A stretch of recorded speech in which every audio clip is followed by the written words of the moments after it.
নমস্কার। আজ আমাদের সাথে আছেন ডক্টর রবীন্দ্রনাথ মুখার্জি। ডক্টর মুখার্জি ছিলেন আইআইটি কানপুরের কেমিস্ট্রির অধ্যাপক।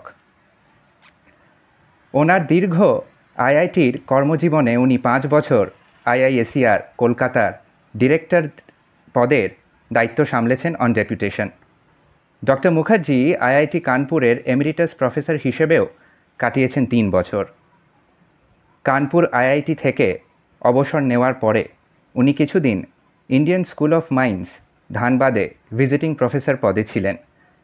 আজ আমরা অনেকগুলো বিষয় নিয়ে ওনার সাথে আলোচনা করব। ওয়েলকাম ডক্টর মুখার্জি, কেমন আছেন? ঠিক আছে, আচ্ছা, ভালোই লাগছে কথা বলতে। হ্যাঁ হ্যাঁ হ্যাঁ। তো আমাদের প্রথম প্রশ্ন, ছাত্র জীবন থেকে শুরু করে আইআইটি কানপুর অবধি এই যে একটা দীর্ঘ জার্নি, এটা সম্পর্কে আমাদের একটু বলুন। আচ্ছা, প্রথম বলতে হয় তো স্কুল জীবন থেকে। তো আমি জন্মাইনি, কিন্তু বড় হয়েছি দুর্গাপুর স্টিল টাউনশিপে। তো আচ্ছা দুর্গাপুর স্টিল টাউনশিপ মানে হচ্ছে একটা ইন্ডাস্ট্রির গন্ধ চারধারে, নানান রকম সব industry. Durgapur steel plant, alloy steel plant, তারপরে fertilizer corporation of India, Damodar valley corporation, এরকম নানান সব ইন্ডাস্ট্রি ছিল সেই সময়। খালি মনের ভেতরে একটা জিনিস ঘুরতো যে বড় হলে বিজ্ঞান নিয়ে পড়াশোনা করব, এবং এই যে সমস্ত চার ধারে খালি ইন্ডাস্ট্রিয়াল যে গ্রোথ হচ্ছে বিভিন্ন রকমের, তার যেন একটা আমিও অংশগ্রহণ করতে পারি সেই প্রোগ্রেস। এই মন নিয়েই তো স্কুলে থাকে, তখন তো আর অত বুঝি না কি করব না ঠিক। করব। একটা জিনিস আমার মনে হয় যে খুব বড় জিনিস লেখাপড়াটা করার পেছনে বা লেখাপড়াকে ভালোবাসার পেছনে বাবা মার লেখাপড়ার প্রতি শ্রদ্ধা, বাবা মার অনুপ্রেরণা যে লেখাপড়া করতে যাওয়া, এবং স্কুলে গিয়ে খুব ভালো বন্ধুর গ্রুপ তৈরি করা বা হওয়া। খুব ভাগ্যবান হয়ে গেলে একটা ভালো গ্রুপের অংশীদার হতে হয়। আমার জীবনে এরকম বেশ কিছু ভালো বন্ধু বান্ধব আমি যখন সায়েন্স নিলাম ক্লাস 9-এ, সে 9, 10, 11 সেগুলো পেয়েছিলাম। সেই 3 বছরে অসংখ্য আমার যারা বন্ধু, খুব কাছের যারা, তাদের সঙ্গে আসলে আমার জীবনটা কাটে। তারা বেশিরভাগই মেডিকেল ডাক্তারি প্রফেশনে পড়াশোনা করেছেন। একজন হয়েছিলেন ইঞ্জিনিয়ার, আর আমি ছিলাম দলছুট হওয়া এই জেনারেল লাইনে আসার মানুষ। আচ্ছা আমার আমার মনে স্বপ্ন ছিল ইঞ্জিনিয়ারিং পড়ব, কিন্তু যে সময়টাতে আমি হায়ার সেকেন্ডারি পাশ করি সেটা হচ্ছে 1970 সাল। আচ্ছা। তো সেই সময় চারধারে নক্সালাইট মুভমেন্ট। রাইট। তো মুভমেন্টের জন্য, হ্যাঁ, তখন হয় কি চারধারেই খালি একটা যেন একটা পলিটিক্যাল একটা ইনফ্লুয়েন্স সোসাইটিতে ছিল। হুম হুম। তো আমার কোনো কারণে আমাকে দেখে আমার বাবা মার মনে হয়েছে যে আমি হয়তো ওই আন্দোলনেতে নিজে জড়িয়ে যাবো। তাহলে বাবা মায়ের ইচ্ছা আমি যেন ইঞ্জিনিয়ারিং না পড়ি, আর আমার স্কুলে বায়োলজি ছিল না। তাহলে আচ্ছা। ডাক্তারি পড়াটা আমার হবে হুম না। হুম। তাহলে ডাক্তারি বাদ গেল, ইঞ্জিনিয়ারিং যেন না পড়ি, তাহলে পড়ে থাকে একমাত্র জেনারেল লাইন। রাইট। সেই সময়ে আমার লাইন পড়ার যে খুব একটা ইচ্ছা ছিল তা নয়, আচ্ছা। কিন্তু অনেকটা সামাজিক চাপে, এই political influence in our state of Bengal 1970, হুম হুম। তখন মানে নানান কারণে এমন জায়গায় ভর্তি হতে হবে যেখানে এই পলিটিক্স বা পলিটিক্যাল গন্ধটন্ধ কম থাকে। হুম হুম। তো সেই রকম ভেবেচিন্তে বাবা মা আমাকে বর্ধমান ইউনিভার্সিটিতে একটি কলেজ, রাজ কলেজে ভর্তি করে। আচ্ছা।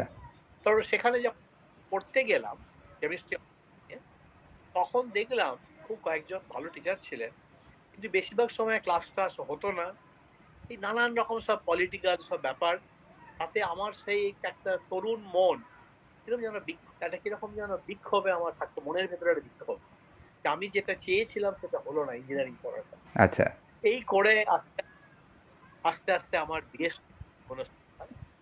তারপরে আসে এমএসসি পড়া। তো কেমিস্ট্রি নিয়ে এমএসসি পড়লাম বর্ধমান ইউনিভার্সিটিতে, এবং এমএসসি পড়লাম ইনঅর্গানিক কেমিস্ট্রি, স্পেশালাইজেশন নিলাম আমার ফাইনাল ইয়ারে। আচ্ছা। Physical chemistry, organic chemistry, inorganic chemistry তিনটেকেই খুব ভালো লাগে। হুম হুম। আমার যারা খুব ইন্সপায়ার করতেন যে 3জন টিচার, তাদের নাম হুম বলা হুম। উচিত: প্রফেসর সুনীল সিদ্ধান্ত, হুম হুম। প্রফেসর সিপি রক্ষিত, এবং প্রফেসর আর এল দত্ত। আচ্ছা। তার ভিতরে প্রফেসর আর এল দত্ত ছিলেন ইনঅর্গানিক কেমিস্ট্রি পড়াতেন। হুম হুম। তিনি তোমার কথা ভালোবাসো ফিজিক্যাল কেমিস্ট্রি। আচ্ছা। তুমি যেটা করতে, তুমি ইনঅর্গানিক কেমিস্ট্রি করো কিন্তু ফিজিক্যাল কেমিস্ট্রির পটভূমিকায় বা ব্যাকগ্রাউন্ডে। হুম, হুম। আমি তখন এই ব্যাপারটা অতটা ভালো বুঝতে পারিনি। তো এই করে উনি কয়েকজনের নাম টাম বললেন, সেই করে আলটিমেটলি ভাগ্যে সেটাই ছিল হয়তো, আমি Indian association for the cultivation of science যাদবপুরে এলাম পিএইচডি করতে। আর যার কাছে পিএইচডি করতে এলাম তার নাম প্রফেসর অনিমেষ চক্রবর্তী। আচ্ছা। তার ছাত্র হলাম 1970 সালে। তো ছাত্র হয়ে তার সঙ্গে কাজ করি, দেখলাম তার সমস্ত কিছু অ্যাক্টিভিটি তার খুব, মানে ভারতীয় ব্যাপারটা একটু কম কম, খুব বেশি আচ্ছা। বেশি বিদেশি। হুম, হুম। উনি সবসময়তেই খুব প্রফেশনাল, খুব মানে ডিসিপ্লিনড, ভীষণ পার্টিকুলার সবকিছু ব্যাপারে।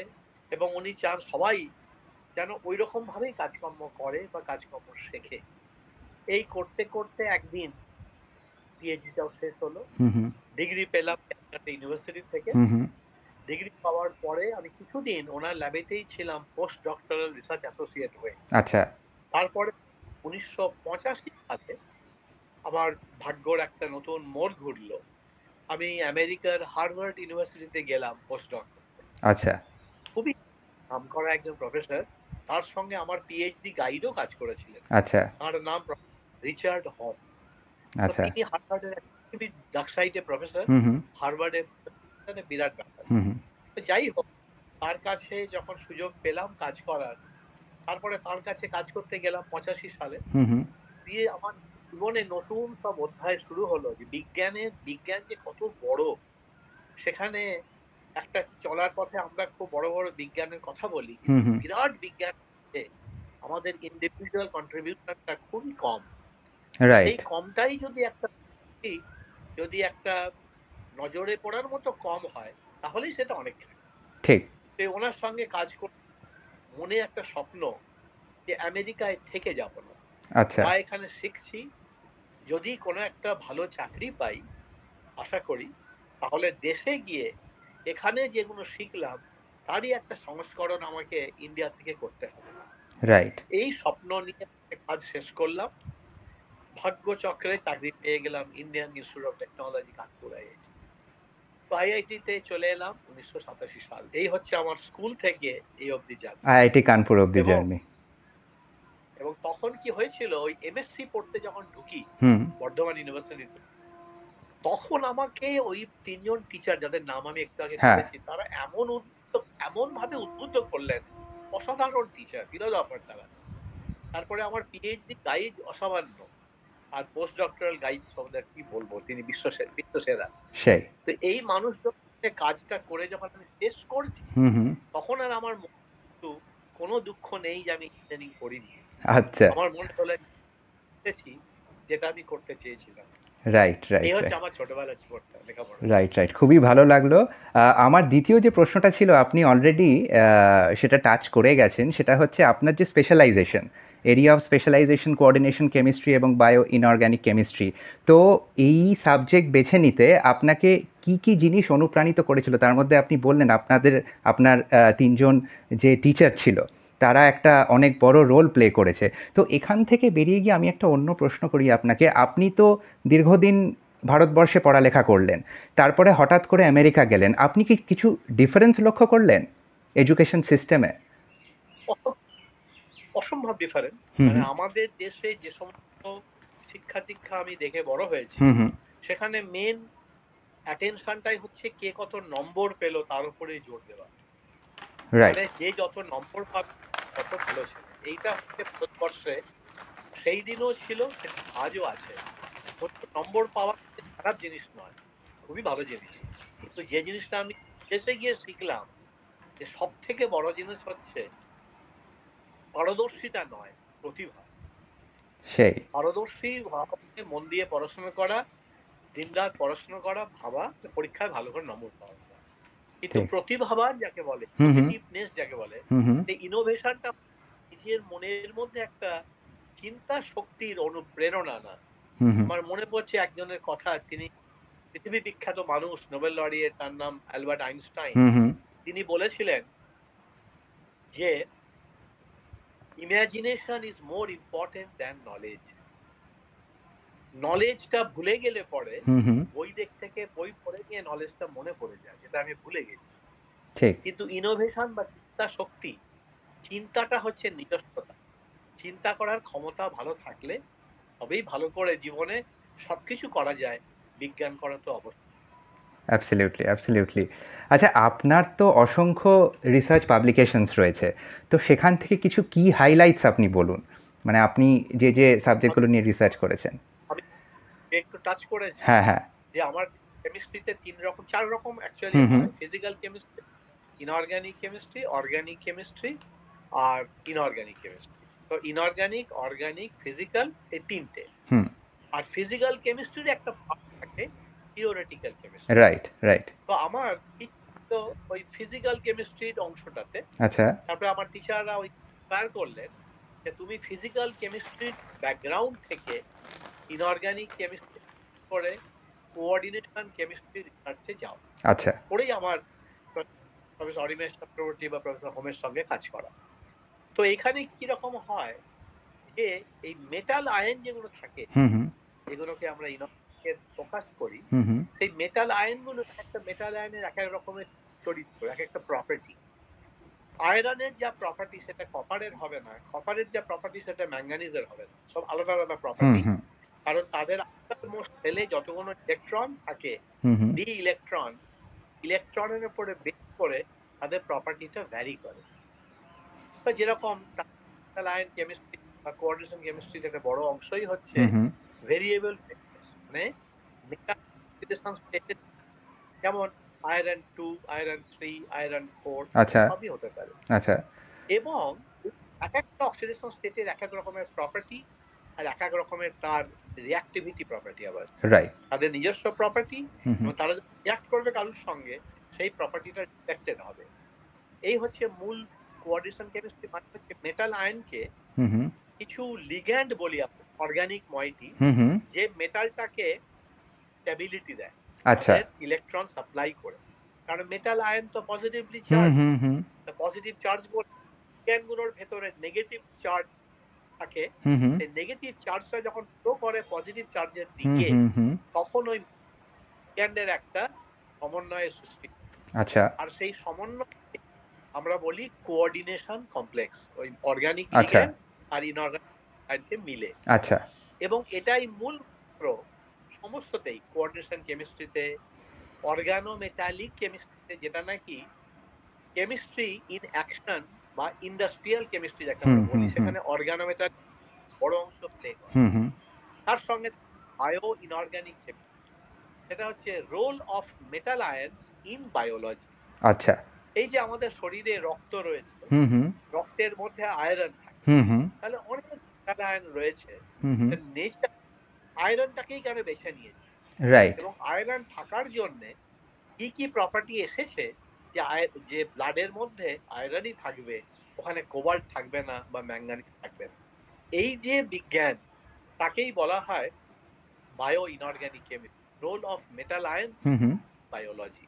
আচ্ছা। তো যেটা নাকি ওই কোঅর্ডিনেশন কেমিস্ট্রি থেকেই একটা সম্পর্ক হুম হুম রয়েছে। কারণ কোঅর্ডিনেশন মানে মেটাল আয়ন আর অর্গানিক লিগ্যান্ড জুড়ে যে কম্পাউন্ডটা হুম তৈরি হুম হচ্ছে, হুম প্রোটিন বা এনজাইম হুম নেচারে, হুম সেখানে একটা মেটাল আয়ন, তাকে ঘিরে রয়েছে প্রোটিন ব্যাকবোন বা প্রস্থেটিক গ্রুপ। আচ্ছা ব্যাপারটা কিন্তু আচ্ছা। ওই ইনঅর্গানিক কম্পাউন্ডের মতোই।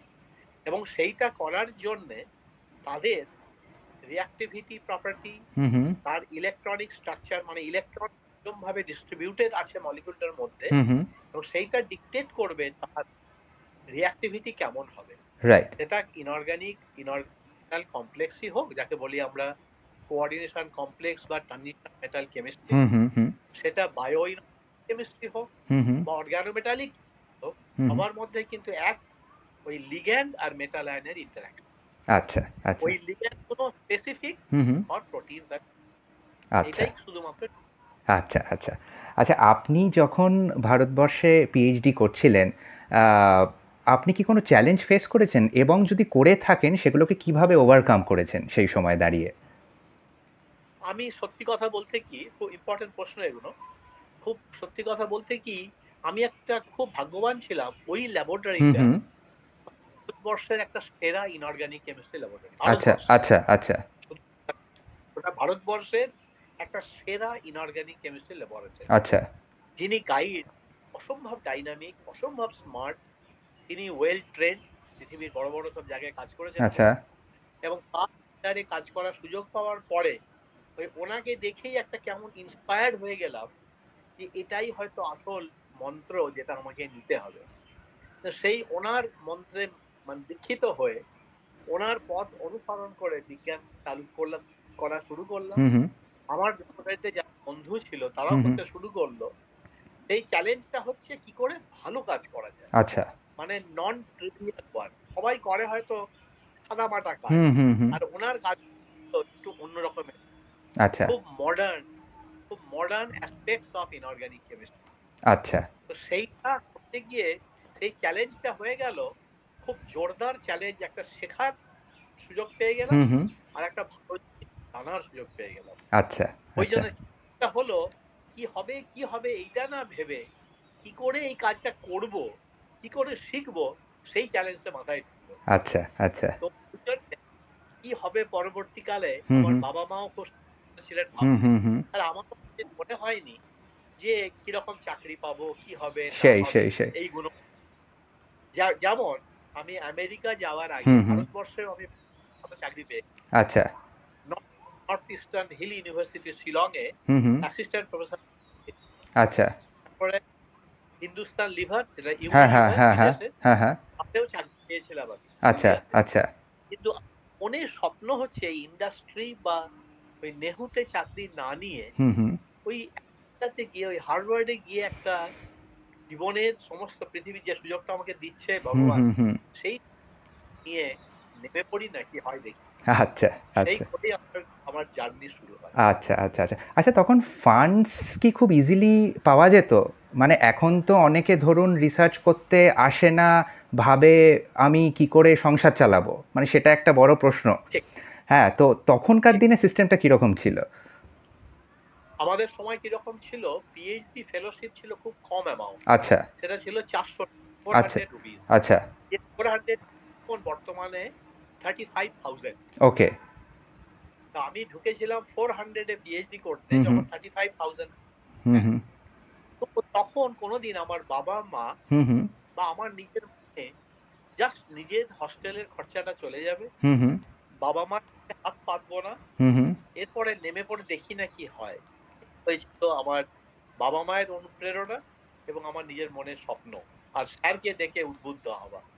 ওই অল্প সেই টাকাতেই মন প্রাণ সঁপে দিয়েছিলাম কি করে কি করা যায়। সেই সেই সেই আর দেখেছিলাম সিনিয়ররা হুম হুম তারাও ওই পথেই পথিক। হুম হুম হুম আমি দেখলাম এরা যদি করতে পারে তাদের ভবিষ্যতে কি হবে অতটা জানে না, কিন্তু তারা করে যাচ্ছে, নিশ্চয়ই ভালো কিছু হবে, ভালো করলে তো ভালো হয়ই।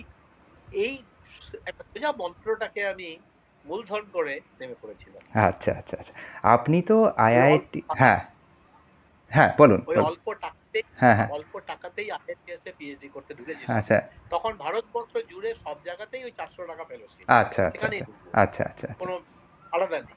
আচ্ছা তো সেখানে এটা করলাম, এখানে রইলাম।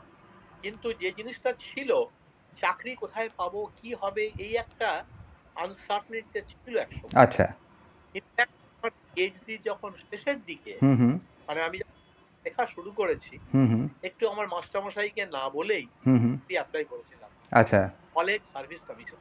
আচ্ছা আমি আসানসোল বিবি কলেজে হুম হুম লেকচারারশিপে চাকরিও, আচ্ছা আর মাইনেটা ছিল ওই সময় 1800 টাকা। আচ্ছা আমি পাচ্ছি 400 টাকা। হ্যাঁ হ্যাঁ কিন্তু আমি 400 টাকাতেই আমি চালিয়েছি, ওই 1800 দিকে আর যাই। সেই এই করতে করতে আমার প্ল্যানটাকে ঠিক করে নিয়েছি, যা হবার হবে। এই জেনারেল লাইনে পিএইচডি করে রিসার্চ করে আমি এগিয়ে যাব। সেই সেই আর সেই বাবা মা যেহেতু বলেছে যে আমরা বড় লোক নই, হুম কিন্তু তুমি মন দিয়ে করো, সেই জীবনে এগিয়ে চলো, মানে এটাই আমার স্বপ্ন। মানে আপনার কথা থেকে বারবার উঠে আসছে আপনার মা বাবা আপনার একটা সাংঘাতিক ইন্সপিরেশনের জায়গা। একদম পুরোপুরি। তো আপনি আইআইটি ছাড়া আরও বিভিন্ন নামকরা শিক্ষা প্রতিষ্ঠানের সঙ্গে যুক্ত ছিলেন, যেরকম আইআইএসইআর, আইএসএম ধানবাদ। তো কেমিস্ট্রি সাবজেক্টটাকে স্টুডেন্টদের কাছে ইন্টারেস্টিং করে তোলার জন্য আপনি আপনার শিক্ষক জীবনে কি কি পদ্ধতি অবলম্বন করেছেন? আমি যখন প্রথম আমেরিকাতে গেলাম, হুম তার আগে আমি খুব ভালো টিচারদের সংস্পর্শে এসেছিলাম। হুম হুম আমাদের দুর্গাপুরের স্কুল ছিল খুবই ভালো স্কুল। দুর্গাপুর টাউনশিপে, তার হ্যাঁ নাম হ্যাঁ এ জোন মাল্টিপারপাস স্কুল। আচ্ছা খুব ভালো স্কুল। তারপরে এমএসসি পড়তে গেলাম, দুর্ধর্ষ টিচার পেলাম। তারপরে বিদেশে গিয়ে দেখলাম পড়ানোর পদ্ধতিটা খুব আলাদা। আচ্ছা যা কিছু পড়ায় তারা নোট দিয়ে দেয়, হুম হুম সব বুঝিয়ে হুম হুম তারা ডিক্টেট করে যেটা পড়ানো হচ্ছে হুম হুম সেটাই তুমি করে দেখো। আচ্ছা এই যে জিনিসগুলো, হুম সেই সব দেখে একটা মনে হলো যে আমি দেশে গিয়ে যখন পড়াবো, হুম হুম আমাকে আমার নিজস্বতা একটা বার করতে হবে। রাইট আমার নিজের সিগনেচার, হুম হুম আমার নিজের অ্যাজ এ টিচার। হুম হুম হুম অনেক টিচার রয়েছে, কিন্তু আমি যেন একটা আমার নিজের মতো একটা টিচার হতে পারি। রাইট ইনস্টিটিউট যে পড়াতে বলেছেন, যে যে সাবজেক্ট হুম হুম সেগুলোই পড়াবো, হুম হুম কিন্তু আমার নিজের একটা স্টাইল অফ টিচিং থাকবে। এবং সেই টিচিংটা হচ্ছে স্টুডেন্টদের সঙ্গে খুব বন্ধুত্বপূর্ণ সম্পর্ক। হুম হুম যে স্টুডেন্টটা হয়ে গেল আমার ক্লাসে, আমি টিচার, তারা স্টুডেন্ট, কিন্তু আমার ক্লাসের বাইরে বা অন্য সময়তেই তারা আমার যেন ছোট ছোট সব বন্ধু। তো সেই যে ঠিক বন্ধুত্বপূর্ণ পরিবেশে, আর তারা তখন আমাকে ভালো লাগলো, তখন আমারও বয়সটা কম, মাত্র 31-32 বছর বয়স, রাইট তারা সব পড়তে এসেছে। হুম হুম ওই যে বই পড়লাম, পরে তাদের ভেতরে একজন হয়ে গেলাম। ঠিক ঠিক যদিও teacher হয়ে গেলাম একজন, আমিও একজন শিক্ষক, তাদেরই মতো একজন যেন ছাত্র, কিন্তু আমার পড়ানো দিয়ে তাদের ভেতরে আমি একজন ছাত্র হতে চাইছি। ঠিক ঠিক ঠিক পড়ে আমি তাদের মনের ভেতরে ঢুকে পড়লাম, যা মনে হয়েছে হ্যাঁ আমার। হ্যাঁ হ্যাঁ এই করতে গিয়েই হলো কি, আমি ওই বিদেশের মতো করে নোট দিয়ে দিতাম, হুম নিজে হুম হুম জেরক্স করে হুম হুম প্রতিটা টিচারকে বলে দিতাম, হুম হুম আমি যেগুলো শেখাচ্ছি এর ভেতরে সব পেয়ে যাবে, হুম হুম হুম কিন্তু বোঝাটা তোমার। তুমি মুখস্থ করে কিন্তু ম্যানেজ করতে পারবে না। ঠিক আমি ঠিক যখন প্রেজেন্ট করবো, সেটা কিন্তু আমি কনসেপ্টটাকে ভেবে করতে করবো। ঠিক তুমি এইগুলোকে হুবহু মুখস্থ করবে, হুম হুম তাতে কিন্তু পরীক্ষা হবে না। সেই তো সেই এই মন্ত্রটাকে চালু করলাম। হুম হুম ওরা তো জানি না, হুম হুম পরবর্তীকালে হুম হুম বুঝতে বুঝতে তারা আমাকে বলতে শুরু করলো, বলতে একটু খারাপ লাগছে, বলা উচিত নয় হয়তো, হুম হুম যে আপনার পড়ানো দুর্ধর্ষ। হুম যাই হোক, এবং আপনি আপনি একটা বই লিখবেন এই পড়ানোর উপরে। হুম হুম হুম তো তখন বুঝিনি, তারা বলছে, তখন আমারও বয়স কম। হুম হুম এটা হচ্ছে তো 87-88। রাইট করতে করতে করতে করতে করতে জীবনের শেষ মুহূর্তে, মানে রিটায়ারমেন্টের পরে, হ্যাঁ যখন আইআইটি কানপুরে রয়েছি এমেরিটাস প্রফেসর হুম হয়ে, হুম এবং যখন আইআইটি আইএসএম ধানবাদে রয়েছি ভিজিটিং প্রফেসর হুম হয়ে, হুম ওই সময় একটা বই লেখা শেষ করলাম। হুম আর হুম সেই বই লেখাটার ইন্সপিরেশন পেয়েছিলাম, বাবা মা বলেছিলেন, বিশেষ করে মা, হুম হুম যে তুমি একটা করছো, একটা বই লেখো, ছাত্রছাত্রীদের যেন কাজে লাগে। সেই এই বইটা অনেক অনেক আমাদের মার্কেটে অনেক রকমের বই পাওয়া যায়, হুম হুম কিন্তু আমার উদ্দেশ্য হলো এমন একটা কিছু লিখবো যেটা যেন একটু অন্যরকম হয়। ঠিক সে অন্যরকমটা যারা এমএসসি পাস করছে হুম হুম আর পিএইচডি ঢুকছে, এই যে ইন্টারফেস, যে গ্যাপটা থাকে, হুম হুম হুম পিএইচডি করা এমএসসি করাও, হুম হুম হুম এই গ্যাপটা করে আমি ফিল আপ করে দেবো হুম এই বইটা থ্রু দিয়ে। আর তার রাইট ইন্সপিরেশন পেয়েছি ওই ছাত্রছাত্রীদের কাছ থেকে। আচ্ছা দীর্ঘদিন আমার পড়ানোর, মানে সেই পড়ানোটা হয়েছে আইআইটি হুম কানপুরে। হুম হুম হুম যখন হুম ডিরেক্টর ছিলাম 5 বছর, হুম হুম হুম আমি 5 কিন্তু ফার্স্ট ইয়ার করি। আচ্ছা ডিরেক্টরও ছিলাম, কিন্তু 5 বছর আমি কেমিস্ট্রি পড়িয়েছি সব আচ্ছা ছেলে মেয়েদের। আচ্ছা আচ্ছা এবং ধানবাদেও পড়িয়েছি, কানপুরে ফেরত গিয়েও পড়িয়েছি। পড়াতে আমি খুব ভালোবাসি। হুম হুম আমার যা হয়, যেটুকু সামান্য শিখেছি, হুম হুম সেইটা যত আমি আলোচনা করব, তত তারা তো শিখবেই, আমার নিজের শিক্ষাটা হয়তো আরেকটু বাড়বে। ঠিক ঠিক এটা মেন মোটিভ। ঠিক ঠিক এই করে পড়ানো, পড়ানোতে আনন্দ খুঁজে পাওয়া, এবং শেষ পর্যন্ত একটা বই লেখা। ঠিক ঠিক ঠিক তো বই আহ, লিখেছি, বই নাম দিয়েছি inorganic chemistry, principles and properties. আচ্ছা এটা বেরোচ্ছে ওয়ার্ল্ড সায়েন্টিফিক থেকে। আচ্ছা ওটা ইন্টারন্যাশনাল বই বেরোচ্ছে। আচ্ছা হয়তো খুব মোস্ট প্রবাবলি মে মাসে বেরোবে, মানে হুম হুম পৃথিবীর সব দেশ। খুব আশা করে আছি যে বইটা পড়ে ছাত্র ছাত্রী টিচার হুম হুম তাদের আগে, শুধু আমাদের দেশে নয়, পৃথিবীতে যারা ইনঅর্গানিক কেমিস্ট্রি পড়ে, হুম হুম কারণ বইটা শিখেছি ওই কোঅর্ডিনেট কেমিস্ট্রি এবং আরো ইনঅর্গানিক এর অ্যাসপেক্টস, হুম হুম এবং ভেতরে ওর একটা চ্যাপ্টারও আছে বায়ো ইনঅর্গানিক কেমিস্ট্রি, আচ্ছা যেটা আমার খুব কাছে। আচ্ছা আচ্ছা আপনি তো আপনার দীর্ঘ কর্মজীবনে প্রচুর পিএইচডি ছাত্রছাত্রীদের গাইড করেছেন, তো আপনি ইয়াং পিএইচডি স্টুডেন্টসদের কিভাবে মোটিভেট করেছেন? আমি সবসময়তেই বলেছি, দেখো, একটা ভ্রান্ত ধারণা আমাদের মনে ঘোরে যে আমরা বিএস স্কুল, বিএসসি, এমএসসি সবেতেই অনেক নম্বর পেয়েছি, তাহলে পিএইচডি করতে এসে দারুণ করে নেবো। হুম এটা সম্পূর্ণ ভুল। হুম হয় না। হুম হুম এটা রিসার্চ করাই বললাম যেরকম, ওটা একটা অন্য জিনিস। এই জিনিসটা হচ্ছে এর মনে তার শক্তি আনা। যেমন উদাহরণ দিতে পারি, হুম হুম যে অনেকে গান শেখে, হুম হুম সবাই ভালো গায়ক হতে পারে না। ঠিক ঠিক সবাই গানের রুলস জানে, নিয়ম কানুন রাগ সব শিখেছে, হুম হুম কিন্তু সবাই তো আর সেই রকম গায়ক হতে পারে না। সেই তারা সে বাংলা হোক, হিন্দি হোক, ইংরেজি হোক, সবকিছু গানেতেই হুম হুম একটা কিছু জিনিস থাকে, ওই আর্টিস্টের স্পেশালিটি, যেটা অন্যদের মধ্যে নেই। হুম হুম হুম এর একদম করে দিয়ে দিয়েছে। রাইট যেরকম বাঙালি মনে পড়ছে বাংলা রবীন্দ্রসঙ্গীত, হুম হুম দেবব্রত। আমার খুব ফেভারিট আর্টিস্ট দেবব্রত বিশ্বাস, বিশ্বাস, হ্যাঁ। হেমন্ত মুখার্জি। হুম হুম হুম রবীন্দ্রসঙ্গীতে হুম হেমন্ত মুখার্জি। হুম হুম আর ওর নিজের দিক থেকে কণ্ঠেতে হচ্ছে কণিকা বন্দ্যোপাধ্যায়। আচ্ছা আমার সব থেকে সেরা এরা রবীন্দ্রসঙ্গীতে। তো এই যে জিনিসগুলো, নজরুল গীতিতে ফিরোজা বেগম, এই হুম যে হুম ভালো লাগতো, হুম হুম মানে এর নিজস্ব একটা নিজস্বতা বার করতে পেরেছিলেন ওই আমলে। আমি যখন ছোট ছিলাম, এখন হুম তো হুম অনেক ভালো হ্যাঁ এসছে। তো এদের সব যেগুলো হয়, যে শুধু গান শিখলেই কিন্তু ভালো গান গাইতে পারা যাবে না, ঠিক তাতে নিজের একটা কিছু দিতে হবে। আর সেটাই কিন্তু হচ্ছে রিসার্চ। তো রিসার্চে ছাত্রছাত্রীদের আমি বলতাম, তোমরা সব ভালো ছেলে মেয়ে, কিন্তু আস্তে আস্তে বুঝতে চেষ্টা করো হুম হুম কি করে তুমি ইন্ডিপেন্ডেন্টলি ভাববে। ঠিক আর ইন্ডিপেন্ডেন্ট ভাবনাটা তুমি যত করতে পারবে, তত তোমার ভালো রিসার্চ হবে। আর তা না হলে আমি যেটা বলে দেবো, হুম হুম তুমি সেটুকু করে যাবে, রাইট রাইট রাইট এবং তোমার পিএইচডি ডিগ্রিও হবে, কিন্তু তোমার নিজের চিন্তা করার ক্ষমতাটা কিন্তু তৈরি হবে না। ঠিক ঠিক তো এতে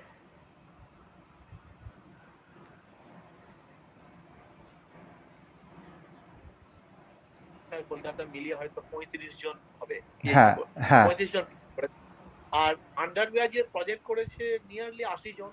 হুম হুম এই এই সমস্ত ছাত্রছাত্রীদের সঙ্গে ইন্টারঅ্যাক্ট করে আমি দেখেছি, অনেকের মধ্যেই বা তারা বুঝতেও পারে না হুম হুম যে ইনোভেশন বা ইন্ডিপেন্ডেন্ট থিঙ্কিং কাকে বলে। ঠিক তাদের মনে একটা ধারণা থাকে যে আমি পরীক্ষাতে তো অনেক নম্বর পেয়েছি, হুম হুম তাহলে আমি দারুণ করে ফেলবো। ঠিক এটা কিন্তু রিসার্চে হবার। ঠিক ঠিক ঠিক এটাই আমি ছাত্রছাত্রীদের চিরকাল বুঝিয়েছি, রাইট যে কি করে এটা ঢোকে। রাইট আচ্ছা তা আমি হ্যাঁ রিসার্চ প্রবলেমটা দিলাম, হুম হুম এবার রিসার্চ প্রবলেমটা আর আমার রইলো না, হুম ওটা হুম হয়ে গেল তা। সেই এবারে সে ভাববে, আমিও ভাববো, এই দুজনার ভাবনা মিলে একটা বিজ্ঞান তৈরি করতে হবে। ঠিক ঠিক ঠিক এটা আমি শুধু বলে দিলাম, হুম হুম আর তারা শুধু একটা ক্লার্কের মতো খেটে গিয়ে করে দিল, তাহলে তাদের পিএইচডি ডিগ্রি হয়তো হয়ে যাবে, হুম হুম হুম কিন্তু তারা ইন্ডিপেন্ডেন্ট থিঙ্কিংটা ডেভেলপ করবে না। ঠিক ঠিক ঠিক আচ্ছা একটা জিনিস বলুন, এই কেমিস্ট্রি এডুকেশন, শুধু কেমিস্ট্রি এডুকেশন বলে নয়, আজকালকার দিনে এডুকেশন সিস্টেমে এই যে প্রযুক্তির ব্যবহার, ধরুন আর্টিফিশিয়াল ইন্টেলিজেন্স কিংবা ভার্চুয়াল ল্যাবস, আপনি কিভাবে দেখেন? এগুলো ভীষণ ভীষণ ইম্পর্টেন্ট। কারণ আমরা শুধুমাত্র আগে দেখেছি কি, একটা স্কুল, কলেজ, ইউনিভার্সিটি আমরা যাব, আমাদের টিচার থাকবে, তারা কিছু পড়াবেন, আমি সেইগুলো ক্লাসে মন দিয়ে শুনবো, হুম হুম বইটা কিনবো, বাড়িতে পড়বো, দিয়ে একটা সাবজেক্ট বুঝছি। কিন্তু এই যে এখন হয়ে গেছে সমস্ত ডিজিটালি, হুম হুম এই যে হচ্ছে, আমি একটা জিনিসকে, হুম আমি হুম একটা ক্লাসে ছিলাম, একটা টিচার আমাকে খুব ভালো বোঝালেন, হয়তো নিউটনের ফার্স্ট ল, হুম হুম কিন্তু এসে যখন আমি অনেক কিছু ভাবতে যাচ্ছি, কোনো একটা ভাবনাতে যেন মনে হচ্ছে আমার স্যার কি বলেছিলেন, একটু গন্ডগোল হচ্ছে কেন আমার। হুম হুম কিন্তু যখন আমি ডিজিটালি দেখছি, হুম হুম আমি ওটাকে বারবার দেখতে পারবো, বারবার দেখতে পারবো। ঠিক তার মানে একটা সুযোগ রয়েছে রিভিশন অন মাই ওন। ঠিক আমি দিতেই আবার শুরু হবে, আবার বলবে, আবার শুরু হবে, আবার বলবে। এই যে আর্টিফিশিয়াল ইন্টেলিজেন্স বা ডিজিটাল লাইব্রেরি, হুম হুম আজকে লাইব্রেরিতে আমরা কতজন যাই, খুবই কম। ঠিক ঠিক কিন্তু বইগুলো ডিজিটাইজড হয়ে গেছে, হুম হুম হুম যদি অ্যাভেলেবেল, বাড়িতে বসে বসেও আমরা সমস্ত বই পড়তেও পাচ্ছি, রিসার্চ পেপার পড়তে পাচ্ছি, বুঝতে পাচ্ছি। তো এটাতে একটা মানে নবজাগরণ, একটা রেনেসাঁ ঘটেছে হুম হুম লেখাপড়া হতে, যেগুলোর ভীষণ ভীষণ দরকার ছিল। এবং যেগুলো ইনফরমেশন টেকনোলজি থেকে এসেছে, ইঞ্জিনিয়ারিং এবং সায়েন্স সব মিলে, হুম হুম এবং এই ইনফরমেশন টেকনোলজি যেভাবে নিয়ে যাচ্ছে পৃথিবীকে, আরো অনেক অনেক কিছু দেখতে পাবো। আমি জানি না আমি কতদিন বাঁচবো, কিন্তু তুমি বয়সে কম, তুমি দেখবে, আরো সবাই দেখবে, হুম এর অন্তহীন, এর শেষ হবে না। sure, মানুষ যাবে, আবার নতুন নতুন চিন্তা মানুষের মনে আসবে যে কি করে আরো ভালো করা যায়, ঠিক আরো ভালো।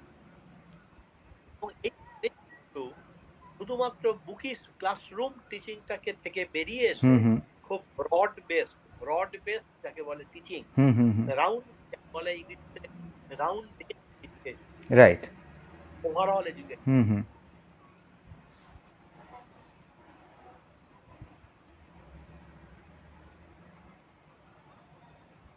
তার জানা এই ডিজিটালি, হুম হুম এই সমস্ত মিলে একটা পৃথিবীটা আমার কাছে চলে আসছে, ঠিক যেটা আগে আমার ঠিক ঠিক ঠিক আচ্ছা, কেমিস্ট্রি গবেষণার কিছু ইমার্জিং ট্রেন্ডস সম্বন্ধে যদি কিছু আলোকপাত করতে পারেন, specially in the context of India.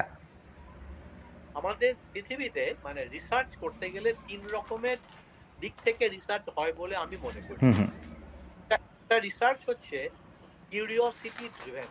হুম হুম এটা যদি এরকম হয় তাহলে ওইটা কিরকম হবে, কেউ জানে না, করে দেখি তো কি হয়।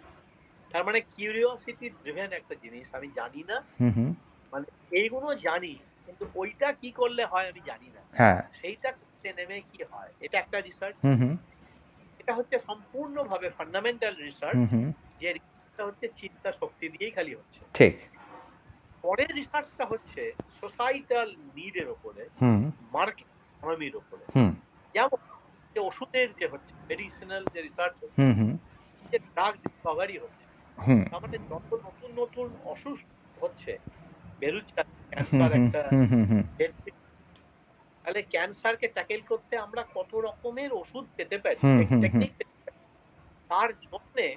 তার মানে যে ইন্ডাস্ট্রি কি চাইছে হুম যে আমাদের মানে মানে ফার্মাসিউটিক্যাল ইন্ডাস্ট্রির জন্য তোমরা এমন কিছু মলিকিউল বানাও হুম যে মলিকিউলটা মানুষের কাজে লাগবে, ঠিক রোগ সারাবে বা অন্যান্য হুম কিছু। হুম হুম হুম এই আমাদের ইন্টারভিউতে চলছে একটা স্মার্টফোন। হুম এই স্মার্টফোনের ভেতরে ফিজিক্স আছে, হুম কেমিস্ট্রি আছে, ঠিক ফিজিক্স আছে, ম্যাথস আছে, ইঞ্জিনিয়ারিং আছে, এভরিথিং, বায়োলজি তো আছে, আমরা সেই মানুষ যেহেতু, সেই সেই সমস্ত জিনিসটা আমরা ইন্টারঅ্যাক্ট করছি থ্রু দিস ইকুইপমেন্ট। রাইট তো এই যে জিনিসগুলো হয়েছে, এইগুলোর একটা একটা মানে অসীম একটা ব্যাপার হুম হুম চলতে শুরু করছে। তো এই জিনিসটার জন্য দুটো আমি বললাম, হুম হুম ইন্ডাস্ট্রি চাইছে, হুম হুম সেখানে না। যেরকম অনেক প্রোডাক্ট রয়েছে, যে একটা আয়রন তৈরি হচ্ছে দুর্গাপুর স্টিল প্ল্যান্টে, হুম হুম দেখা যাচ্ছে যে কেনার পরে রাস্ট হয়ে যায়, মানে হুম মুখে বলছে স্টেনলেস স্টিল, হুম হুম কিন্তু স্টেনলেস স্টিলটা অত ভালো স্টেনলেস স্টিল নয় যেটা আমি চাইছিলাম। ঠিক আরো কি করে ভালো স্টেনলেস স্টিল করা যায়, সেটা একটা রিসার্চ। হুম হুম মানে মানে ইন্ডাস্ট্রি ড্রিভেন রিসার্চ। রাইট প্রথমটা হচ্ছে কিউরিওসিটি ড্রিভেন রিসার্চ, ফান্ডামেন্টাল। আরেকটা হচ্ছে ইন্ডাস্ট্রি ড্রিভেন রিসার্চ, যেটা হচ্ছে অ্যাপ্লিকেশন বেস। ঠিক আর থার্ড হচ্ছে সোসাইটাল রেলেভেন্স।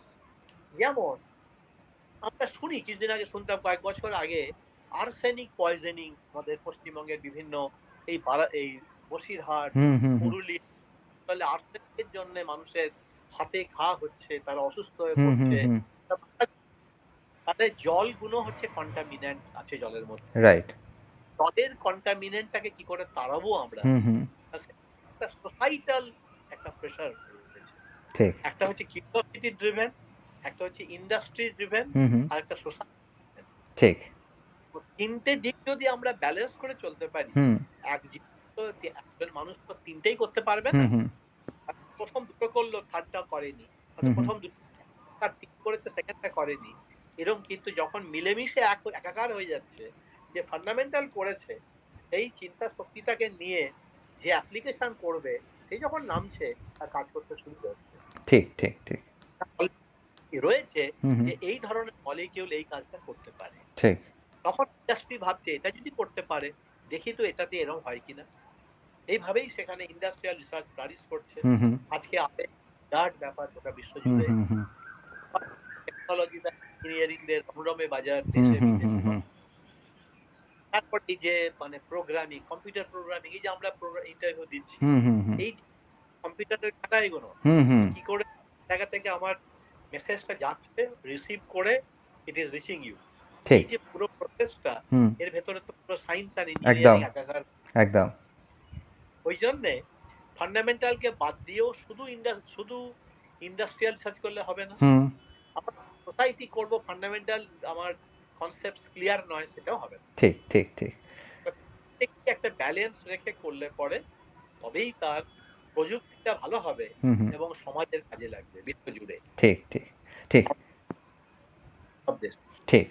আচ্ছা, এখন একটা ব্যক্তিগত প্রশ্ন জিজ্ঞাসা করি আপনাকে। এটা ঠিক ব্যক্তিগত বলবো না, কারণ এই জিনিসটা নিয়ে আমরা সবাই স্ট্রাগল করি। সেটা হচ্ছে মাল্টিটাস্কিং। আপনি একদিকে ছিলেন একজন শিক্ষক, একদিকে রিসার্চ পেপার এতগুলো লিখেছেন, অন্যদিকে এতগুলো পিএইচডি স্টুডেন্টসকে অ্যাডভাইস করেছেন। আপনি নিজের সময় কিভাবে ভাগ করে নিতেন? আপনি কিভাবে ম্যানেজ করতেন? আমরা এখন অনেকেই এই জিনিসটা নিয়ে প্রচণ্ড স্ট্রাগল করি।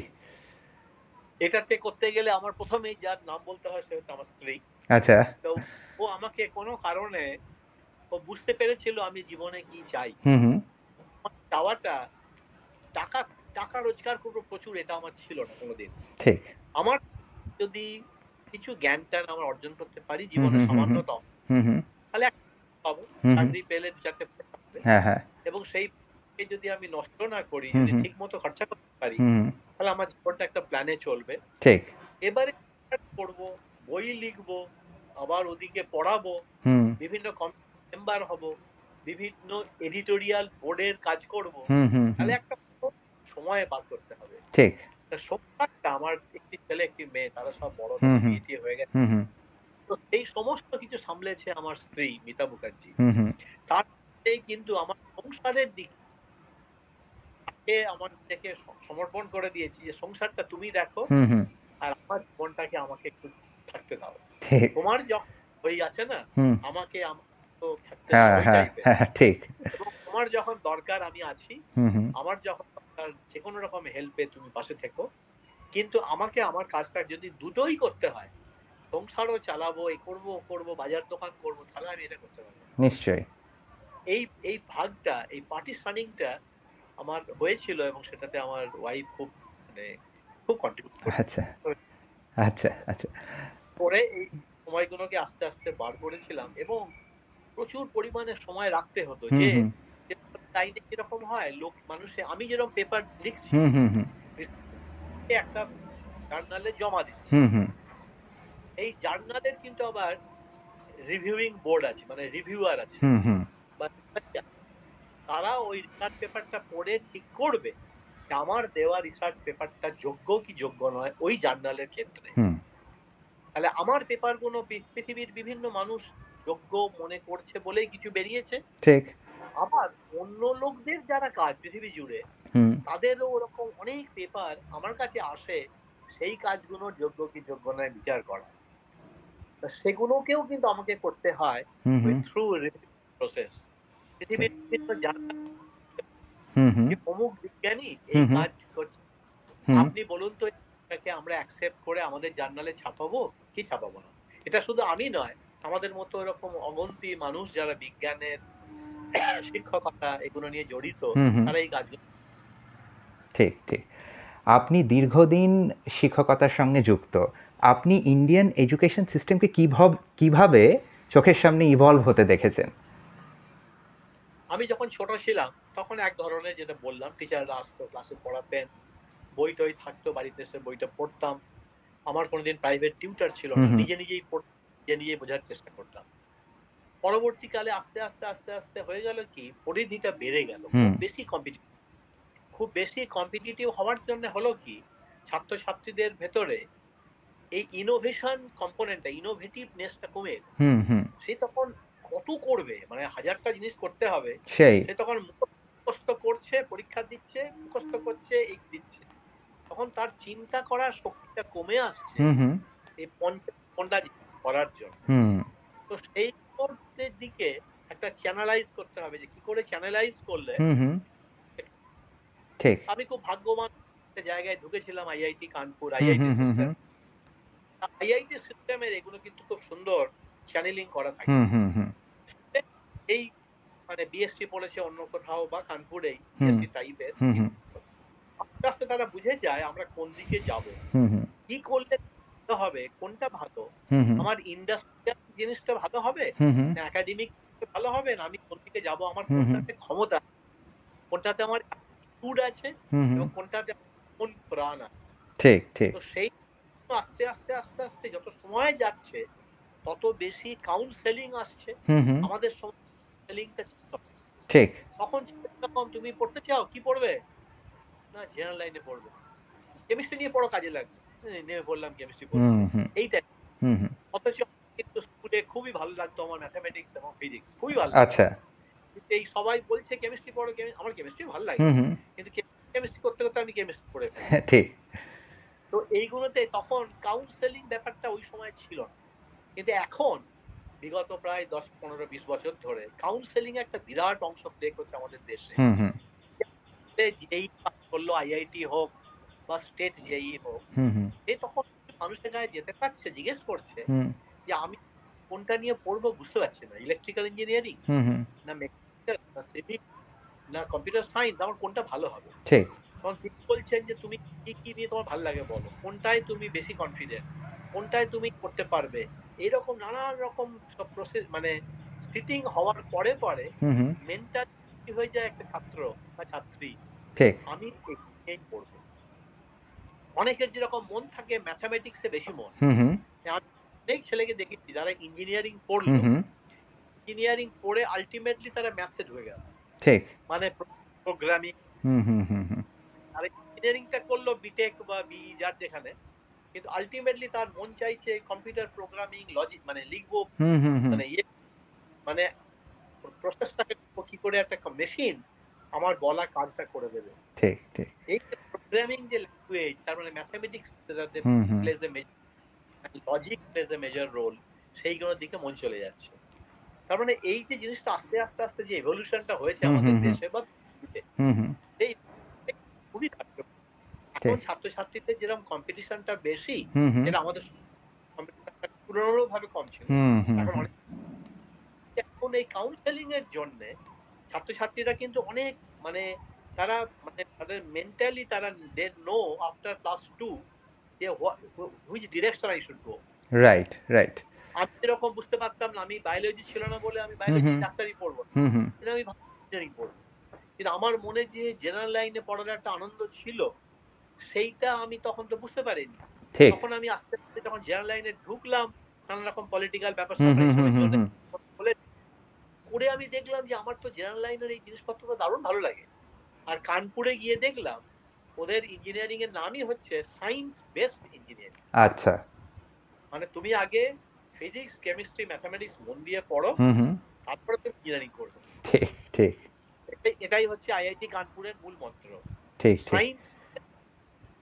তখন আমি দেখলাম যে আমার পড়া যে সায়েন্স, হুম হুম সেটা তো ইঞ্জিনিয়ারিং কাজে লাগছে। হুম হুম তাহলে আমি দীর্ঘ ওই কতদিন ছিলাম, 37 হুম বছর না হুম কত, হুম তাতে আমি অসংখ্য ইঞ্জিনিয়ারিং স্টুডেন্টকে কেমিস্ট্রি পড়িয়েছি। হুম হুম তো আমার মনে আছে একটা উদাহরণ দিই, একটা ক্লাসে গেছি, হুম সেটা হুম সেই বিরাট বড় আর কি অডিটোরিয়াম, হুম হুম সেখানে সংখ্যা প্রায় 370, হুম 370 জন স্টুডেন্টস রয়েছে, হুম মাইক্রোফোন দিয়ে পড়াতে হয়, হুম হুম আর ঘর ভর্তি সব ছেলে, হুম গ্যালারি হুম সিস্টেম। তো আমি গিয়ে তোকে সেই শাহরুখ খান স্টাইলে আমি হুম বললাম, ডু ইউ লাইক কেমিস্ট্রি? হুম তখন সবার উত্তর নো স্যার। হুম তখন আমি বললাম, I also did not like chemistry. তখন সবাই খুব হেসে উঠল। হ্যাঁ And do you like maths and physics? Yes, sir. And I also like physics and maths over chemistry. But eventually, I happen to be a chemistry teacher professor now. Hmm Now, let me ask you. কারণ আমি সামনে দেখছি একটি মেয়ে বসে আছে, হুম তাকে হুম আমার এখনো মনে আছে, নামটা ভুলে গেছি। তোমার সাবজেক্ট কি? তোমার ডিসিপ্লিন কি? হুম স্পেশালাইজেশন। সে বলল আমি কম্পিউটার সায়েন্স এন্ড ইঞ্জিনিয়ারিং। হুম তখন বললাম তুমি কম্পিউটার সায়েন্স ইঞ্জিনিয়ারিং এর স্টুডেন্ট, তুমি তোমার নাকটা বন্ধ করো আর মুখটা বন্ধ করো, তুমি আমায় দেখাও তো কি করে ইঞ্জিনিয়ার ভালো হবে। হুম স্যার হতে পারবে মরে যাবো আমি। কেন মরে যাবে? তাহলে ওই যে মানে মানে তুমি বলছো এই পুরো যে বায়োকেমিক্যাল অ্যাক্টিভিটিটা আমাদের জীবনে ঘটছে, হুম সেটাই আর সেটাই আমি আজকে পড়াবো। ঠিক তখন তারা সারপ্রাইজড হয়ে গেল। সেই ইঞ্জিনিয়ারিং ছেলে মেয়েগুলো তখন বলছে, sir now I understand chemistry is very interesting. এই যে জিনিসটা ঘটে, হ্যাঁ হ্যাঁ ছাত্রছাত্রীদের মনটাকে বুঝতে হবে, আর তাদের মনটা বুঝে তাদের মতো করে ওটাকে প্রেজেন্ট করতে হবে। ঠিক ঠিক তবে একটা টিচার ছাত্রছাত্রীর সঙ্গে মানে ইন টিউন হবে। ঠিক ঠিক ঠিক ঠিক আদারওয়াইজ টিচার আসবে, পড়াবে, চলে যাবে, আর স্টুডেন্ট আসবে, চলে যাবে, দুজনের ভেতরে মানে অ্যামালগামেশনটা বা জেলি, যাকে বলে না জেল ঠিক ওয়েল, ঠিক করে হবে না। ঠিক ঠিক। আপনি স্টুডেন্টসদের রিসার্চমুখী করার জন্য কোনো টিপস দিতে চান? আমি সবসময় বলতে চাই যে ছোটবেলা থেকেই যখন মন দিয়ে পড়াশোনা করছো, তোমরা সব ভালো ভালো ছেলে মেয়ে যারাই হায়ার এডুকেশনে যাবে বা লেখাপড়া করছে, তারা তো সব বুদ্ধিমান ছেলে, মন দিয়ে পড়াশোনা করে, জীবনে বড় হবে এই স্বপ্ন। কিন্তু যারা রিসার্চে ঢুকবে তাদের একটা জিনিস মনে রাখবে যে একটু সময় লাগবে। এই রিসার্চ একটা এমনই প্রফেশন, হুম এটাতে হুম আমি 5 বছর পাস করলাম এমএসসি, হুম হুম তারপরে সঙ্গে সঙ্গে মাইনে পেয়ে যাবো 4 লাখ টাকা, এরকম হবে না। যে কোনো হয়তো একটা ইঞ্জিনিয়ারিং করলে হতে পারে, হুম একটা ডাক্তারি করলে কিছু হতে পারে, হুম কিন্তু জেনারেল লাইনে রিসার্চে ঢুকতে গেলে বা অন্যান্য লাইনে রিসার্চে ঢুকতে গেলে একটু সময় দিতে হবে। ঠিক আর সময় দেওয়ার পরে যা তুমি পাবে অন্যদের থেকে কিন্তু কোনো অংশে কম হবে না, সেটা ঠিক ঠিক সেটা অন্যদের থেকে বেশি। ঠিক ঠিক তাহলে মনটা করতে হবে, আমি পয়সার পেছনে দৌড়বো না শিক্ষা ভাবনার পেছনে দৌড়বো। Keeping in mind I also need money to support me and my family. ঠিক এই ব্যালেন্সটা মনের ভেতরে রাখতে মানুষ। ঠিক ঠিক যে তোমার যদি মনে স্বপ্ন থাকে কিছু করার, সেই স্বপ্নটাকে তুমি সাকার করো, ওটাকে হতে দিও। রাইট কিন্তু একটা কিছু টাকা কেউ বেশি দিচ্ছে হুম আর ছেড়ে দিলাম, ঢুকে পড়লাম, এটা হয়তো ঠিক না। মনে রাইট একটা আস্তে আস্তে আস্তে আস্তে তবেই তো মানুষ দাঁড়ায় জীবনে। ঠিক ঠিক নয় যাবো আর 2 পয়সা পাবো আর আমি নাম করা হয়ে যাবো। সেই সেই সেই অ্যাবসলিউটলি অ্যাবসলিউটলি। আপনি এতদিন বিজ্ঞান চর্চা করছেন, তো আপনার কি মনে হয় সায়েন্স এডুকেশন মানুষের মধ্যে কিভাবে অ্যাওয়ারনেস গড়ে তুলতে সাহায্য করে? আমি যখন বিশেষ করে যখন আমি আইসার কলকাতার ডাইরেক্টর ছিলাম, হুম তখন আমাদের ওখানকার স্টুডেন্টরা, হুম ওটা হচ্ছে 2012 থেকে 2017, হুম এবং এটা ওই কল্যাণীতে ওখানে হুম একটা জায়গা মোহনপুর, আচ্ছা আইসার কলকাতা আচ্ছা হয়েছে। তো সেখানকার কাছে পিঠের অনেক সব গ্রামাঞ্চলে ভালো ভালো ছেলে মেয়ে আছে, হুম হুম তাদের ভালো করে পড়াবার সেই মতো টিচার, হুম হাইলি কোয়ালিফাইড ফ্যাসিলিটিস নেই। তখন ওখানকার ছেলে মেয়েরা মানে যারা আইসার হুম কলকাতার হুম পিএইচডি স্টুডেন্ট, হুম হুম তারা বললো যে সপ্তাহতে একদিন বা দুদিন ওই ছাত্রছাত্রীদের আমরা সাহায্য করব। তাহলে তাদের দরকার ক্লাসরুম, তাদের দরকার ইলেকট্রিসিটি, তাদের দরকার কিছু পয়সা, হেল্প, খাতাপত্র, বই টই কিনে দেওয়া, যারা একটু ইকোনমিক্যালি মানে ডাউন ট্রোডেন ফ্যামিলি থেকে এসেছে। তো আমি তখন ডিরেক্টর ছিলাম, আমি এগুলো সমস্ত বার করে ওদের পাশে দাঁড়ালাম, দিয়ে বললাম তোমরা পয়সা করি নাও, এই চার ধারে যত ভালো ভালো ছেলে মেয়ে আছে, হুম 9, 10, 11, 12, এদের ইন্সপায়ার কর, যাতে ওরা একদিন আইসার কলকাতায় পিএইচডি করতে আসুক ঠিক বা আইসার কলকাতায় পড়তে আসুক, আইআইটিতে ঢুকুক, হুম হুম ইউনিভার্সিটিতে যাক, হুম হুম এবং তোমরা পড়াও, এবং তোমরা চাইলে টিচারদেরও বলো অন্য টিচারদের পড়াতে। আমি যদিও ডিরেক্টর, আমিও পড়াবো, যে আমি কেমিস্ট্রি পড়াতাম আচ্ছা শনিবার করে। আচ্ছা আমি সপ্তাহের শনিবার করে আমার যেটুকু ক্ষমতা আমি কেমিস্ট্রিও পড়িয়েছি ওই ছেলে মেয়েদের। সেটা কিন্তু কোনো টাকা পয়সা দিয়ে নয়, সেটা হচ্ছে শুধু আমার মন চেয়েছে তাদের শেখাবো। আর যে ছেলে মেয়েগুলো করেছে ওখানকার, তাদেরও টাকা পয়সা তারা কিছু পায় না, আচ্ছা তারা আনন্দ পায়। আমরা কিছু জানি, এই ছেলে মেয়েদের শিখিয়ে এদের মানুষ করে তুলবো, যাতে এরা একদিন আমাদের থেকেও বড় হয়। ঠিক ঠিক ঠিক যাকে বলে না যে ইন্সপায়ারিং পিপল, একদম জেনারেশন আফটার জেনারেশন, একদম যে একটার পর একটা মনের ভেতরে ঢুকে যাবে। যে আমরা যদি আলোচনাতে না যাই, যদি পাশে না দাঁড়াই, তাহলে একজন যে আমার থেকে এখন একটু নিচে আছে, সে শিখবে কি করে? ঠিক আমাকে তো আমার হেল্পিং হ্যান্ড দিতে হবে, যে তাকে তুলে ধরতে হবে। আবার সে যখন সময় আসবে, সেও তার হেল্পিং হ্যান্ডটা এগিয়ে দেবে, আরেকজনকে তুলে ধরবে। এটা একটা চেন প্রসেস, সেই চেন প্রসেসেই কিন্তু সমাজ এগিয়ে চলে, শিক্ষা এগিয়ে চলে। Right right right. আচ্ছা, আমরা আমাদের অনুষ্ঠানের প্রায় শেষ দিকে চলে এসেছি। তো একটা খুব গুরুত্বপূর্ণ প্রশ্ন দিয়েই এই অনুষ্ঠান শেষ করতে চাইছি।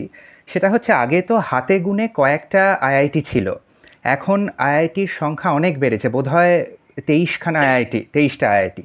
তো এই পুরো ব্যাপারটা কিভাবে আমাদের এডুকেশন সিস্টেমকে ইনফ্লুয়েন্স করেছে আপনার কি মনে হয়? এই যে নাম্বার অফ আইআইটিস হঠাৎ করে বেড়ে যাওয়া, এটা পজিটিভ ইম্প্যাক্ট না এটার কোনো নেগেটিভ ইম্প্যাক্টসও আছে? পজিটিভ তো ডেফিনেটলি, হুম হুম যেহেতু supply according to economics, right demand supply দিতে হবে। হ্যাঁ যেহেতু অসংখ্য ছেলে মেয়ে পড়াশোনা করতে চাইছে, হুম হুম আর তাদের পড়াশোনা করার সুযোগ তৈরি করতে হবে আমাদের। হুম হুম তারপরে এমনি তো স্ট্যান্ডার্ড ইউনিভার্সিটির আন্ডারে কলেজ টলেজ তো হুম রয়েছে। হুম হুম তারপরে আইআইটি গুলো আজকে বিভিন্ন স্টেটে, গভর্নমেন্টের পলিসি হচ্ছে প্রতিটা স্টেটে একটা করে আইআইটি করো। হুম এবং কিছুদিন আগেও ছিল, এখন নতুন দিল্লি গভর্নমেন্টও নিশ্চয়ই ভাববে হুম হুম যে প্রতি স্টেটে একটা করে আইসার করো। আচ্ছা হোয়াট ইজ দ্য ডিফারেন্স আইসার অ্যান্ড আইআইটি? আইআইটি মানে হচ্ছে ইঞ্জিনিয়ারিং মেইন ফোকাস, হুম হুম পিওর সায়েন্সে মেন ফোকাস। আচ্ছা আচ্ছা বেসিক সায়েন্সে ফোকাস হচ্ছে আইসার, আর অ্যাপ্লাইড সায়েন্সে ফোকাস হচ্ছে ইঞ্জিনিয়ারিং, মানে আইআইটি এবং বা এনআইটি। হুম হুম হুম হুম হুম তারপরে কনভেনশনাল ইউনিভার্সিটি কলেজ তো রয়েছে। যত সংখ্যা বাড়ছে ছাত্রছাত্রীদের, তত নতুন নতুন আমাদের কলেজ ইউনিভার্সিটি তৈরি করতে হবে, তত ভালো ভালো টিচার তৈরি করতে হবে। টিচারদের তাদের আমাদের নার্চার করতে হবে। যে টিচারকে বললাম পয়সা দেবো না, চাকরি দেবো না, তাহলে সে কেন টিচার হবে? সেই তাকে পয়সা দিতে হবে, টাকা দিতে হবে, সব দিতে হবে। করে করে তাকে বলতে হবে তুমি কিন্তু ভবিষ্যতের মানুষ তৈরি করছো। সেই তোমার যা যা আছে সেগুলো আমরা ভাবছি, তুমি মন দিয়ে তোমার কাজটা করো, আমরা পেছনে আছি। যেটা আমার জীবনে ঘটেছে আইআইটি কানপুর। আইআইটি কানপুর আমাকে সুযোগ দিয়েছিল, দিয়ে চলো, আমরা তোমার পেছনে আছি। টাকা পয়সা যা জীবনে যেটুকু যা হয়েছে ওই ইনস্টিটিউটে আমি দিয়েছি, হুম হুম সম্মান দেশে যেটুকু যা আছে সামান্য, সবটাই কিন্তু আইআইটি কানপুর আমাকে একটা প্ল্যাটফর্ম দিয়েছিল টু পারফর্ম। রাইট সেই perform করতে পারার সুযোগটাতেই কিন্তু আমি তারই জোরে একদিন আইসারে এসেছিলাম, বা আরো যেসব জিনিস করেছি সবকিছুই কিন্তু আইআইটি কানপুরের ওই প্ল্যাটফর্মটা আমাকে জীবনে চলতে সাহায্য করেছিল, আমার স্বপ্নকে এগিয়ে যেতে। অসংখ্য ধন্যবাদ ডক্টর মুখার্জি। আপনি আপনার এই বিজি শিডিউল থেকে আমাদেরকে এতটা সময় দিলেন, তার জন্যও আমরা আপনার কাছে অসম্ভব কৃতজ্ঞ। আশা করব আপনার সাথে আবার আমরা এরকমভাবে আলোচনা করতে পারি। এবং শেষ পর্যায়ে এসে দর্শকদের জন্য বলছি, এই পডকাস্ট যদি আপনাদের ভালো লেগে থাকে তাহলে অবশ্যই ভিডিওটি লাইক এবং শেয়ার করবেন এবং চ্যানেলটিকে সাবস্ক্রাইব করতে কিন্তু ভুলবেন না। ধন্যবাদ।